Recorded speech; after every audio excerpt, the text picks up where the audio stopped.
As the chair of Health and Human Services Committee, one of my primary responsibilities is to protect Arizona's most valuable residents by ensuring reliable access to quality care, safeguarding public resources, and being a good steward of Arizona taxpayer dollars. The fraud we have seen rip through the behavioral health landscape is staggering. This has revealed critical gaps in oversight, interagency communication, and systems meant to guard against fraud and abuse. Since 2019, our state has faced repeated instances of provider misconduct and regulatory failures, resulting in disruption of care and harm to those relying on our behavioral health system. The widespread scheme, also known as the sober living fraud, resulted in the trafficking and housing of Native Americans and billing for services that never occurred. Ghost billing, they call it. This tragedy was not only made possible because perpetrators gained access to substantial funding streams.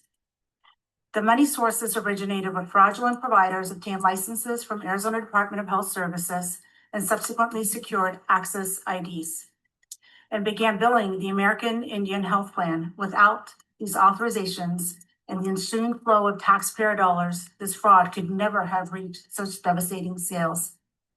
Last reported at $2.8 billion. While steps have been taken to address the fraud, we have witnessed a significant overcorrection, resulting in reputable, long-standing providers being painted with the same brush.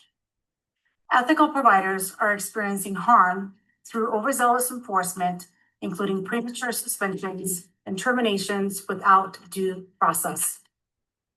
Many providers no longer view the relationship with state agencies as collaborative partnership, but rather as punitive, marked by delayed payments, sudden regulatory shifts without stakeholder input, and stagnant reimbursement rates. Fraud persists as bad actors shift patients from access to commercial ACA marketplace plans through illegal brokering and referrals to unlicensed homes.